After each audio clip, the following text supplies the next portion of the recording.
If 5 more minutes somehow always turns into 30, you may be living in ADHD time.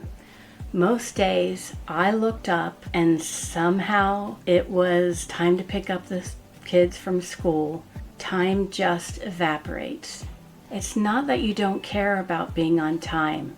It's that your brain literally doesn't feel time passing. So today I'm going to show you exactly how I make time visible, audible, and even vibrating so we can actually leave when we said we would. You know that moment when you start boiling pasta, just a quick dinner, and then you remember you need to switch the laundry? Then a text comes in and someone yells, "Mom, where are my socks?"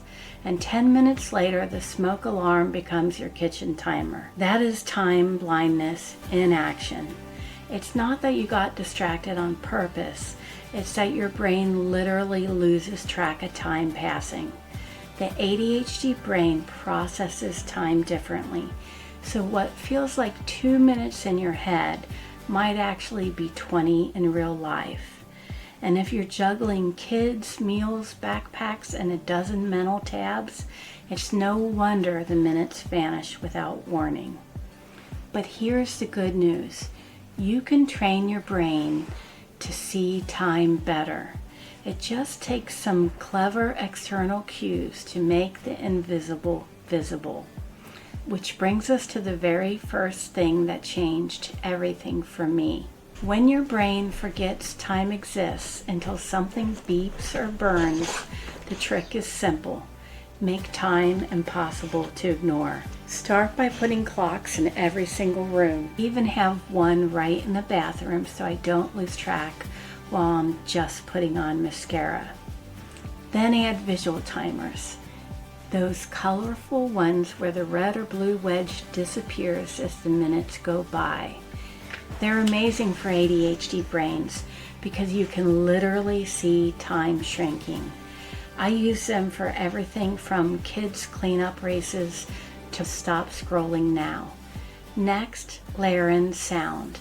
Set alarms for transitions, like a chime to wrap up work, or even Alexa or Google saying, "Hey, it's time to leave for pickup." I use different tones so my brain doesn't tune them out.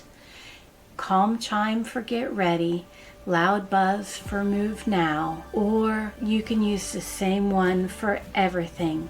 Just don't use too many so that you start ignoring them. And if you're someone who zones out even with alarms, add a vibrating watch timer.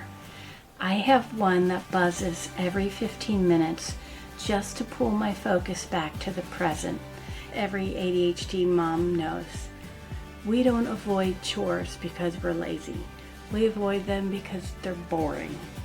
So instead of forcing yourself through the boring stuff, pair it with something you actually like. Fold laundry while listening to your favorite podcast. Unload the dishwasher while catching up on an audiobook. Clean the kitchen while blasting your favorite music playlist. Here's the rule I use. To finish the podcast, I have to finish the task. No folding half the load and wandering off. If I want to hear how the story ends, those clothes better be folded and then put away.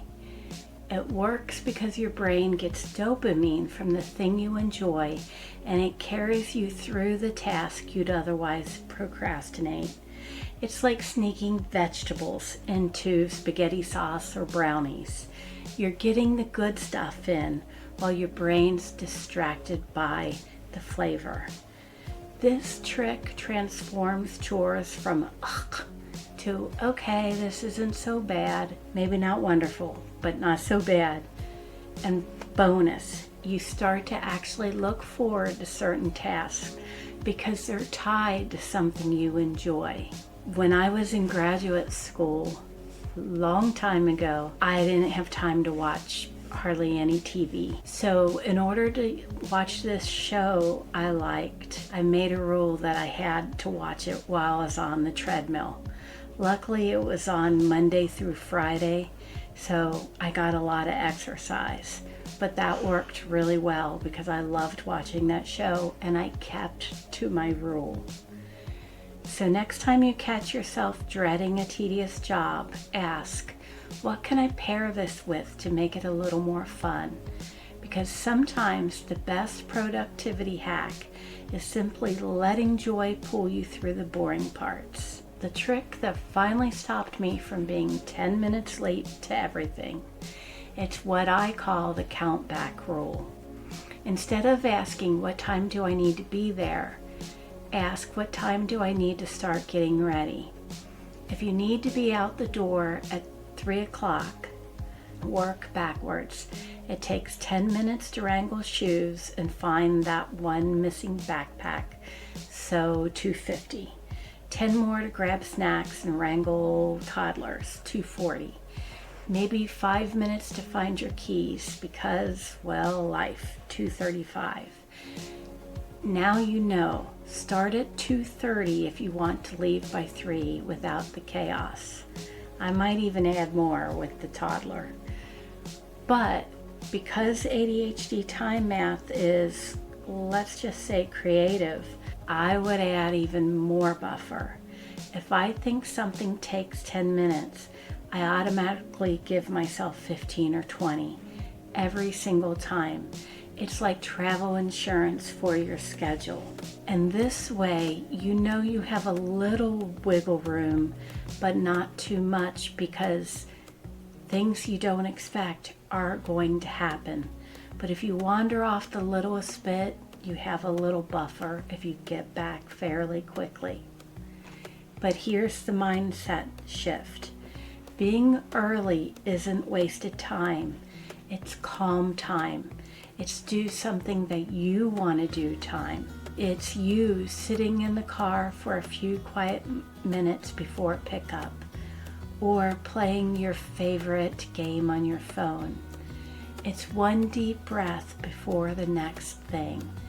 So count backward, pad generously, and call it what it really is, protecting your peace from the chaos of underestimation. If you've ever sworn it'll only take 5 minutes and then realized it was actually 20, welcome to my world.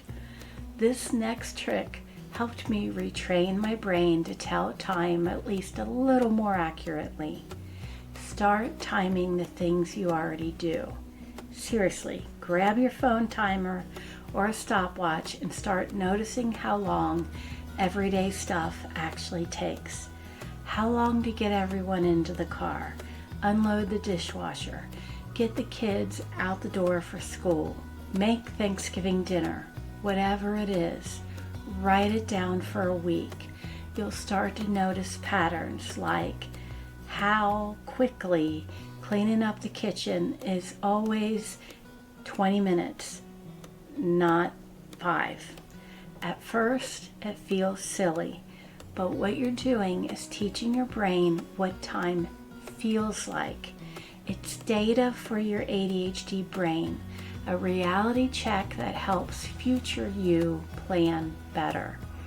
Because once you know it actually takes 25 minutes to get ready in the morning, you can stop setting yourself up with a fantasy 5-minute window that guarantees frustration. So think of it like training your time muscle. You can't lift heavier weight until you know what you're working with. And after a while, your estimates get way more accurate, almost like your brain finally caught up with your clock. The last one is my secret weapon, prep and routine. Because even with all the timers and tricks in the world, nothing saves time like not having to think about time. Start with the basics. Pack backpacks, lay out clothes, and put what you need for tomorrow.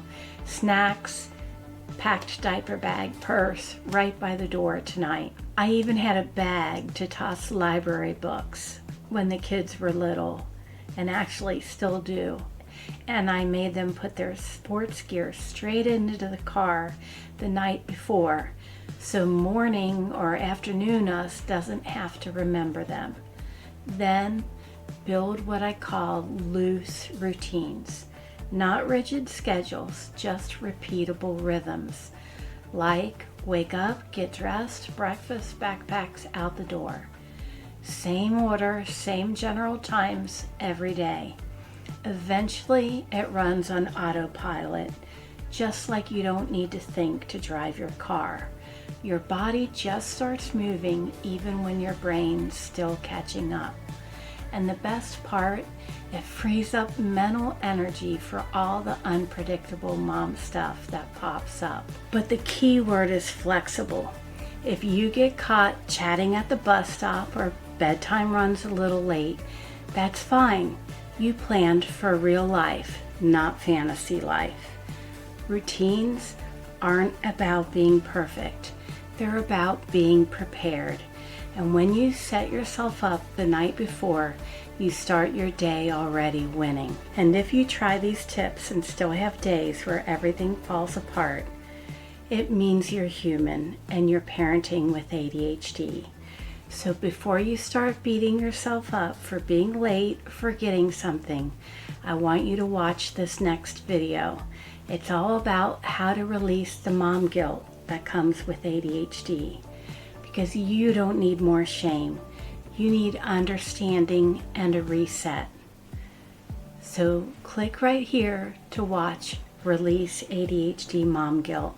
And let's start trading perfection for peace.